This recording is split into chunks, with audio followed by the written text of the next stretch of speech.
আজকে আমি আপনাদেরকে মেসেঞ্জারে খুবই একটা গুরুত্বপূর্ণ সেটিং দেখিয়ে দিব। তো প্রথমে চলে যাবেন আপনারা মেসেঞ্জারে চলে আসার পরে যে কোনো মেসেঞ্জার একটা ওপেন করবেন। ওপেন করার পর আপনাদের এখন যেটা করতে হবে, উপরে দেখতে পাচ্ছেন আইকন রয়েছে, এখানে ক্লিক করে দিতে হবে।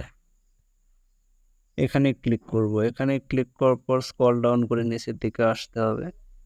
আর নিচের দিকে আসার পরে এখানে কিন্তু দেখতে পাচ্ছেন একটা অপশন রয়েছে, ডিজে অ্যাপিয়ারিং মেসেজ। এখানে কিন্তু ক্লিক করতে হবে। এখানে ক্লিক করবে। এখানে ক্লিক করার পর এটা কিন্তু অফ রয়েছে, এখানে দেখতে পাচ্ছেন অফ রয়েছে। তো আপনাদের যেটা করতে হবে, এখানে রয়েছে 24 আওয়ার্স, এটাতে ক্লিক করতে হবে। এটাতে ক্লিক করে এটা কিন্তু অন করে দিতে হবে। তো এটাতে অন করব। তো অন করার পরে এখান থেকে সরাসরি ব্যাক দিকে চলে আসব।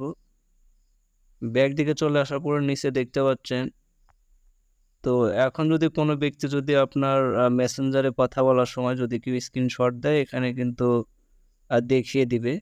তো ভিডিওটা যদি আপনাদের ভালো লাগে অবশ্যই আমার ফেসবুক পেজটিকে ফলো করবেন, এবং যারা আমার ইউটিউব থেকে দেখছেন অবশ্যই সাবস্ক্রাইব করে সাথে থাকবেন। ধন্যবাদ সবাইকে।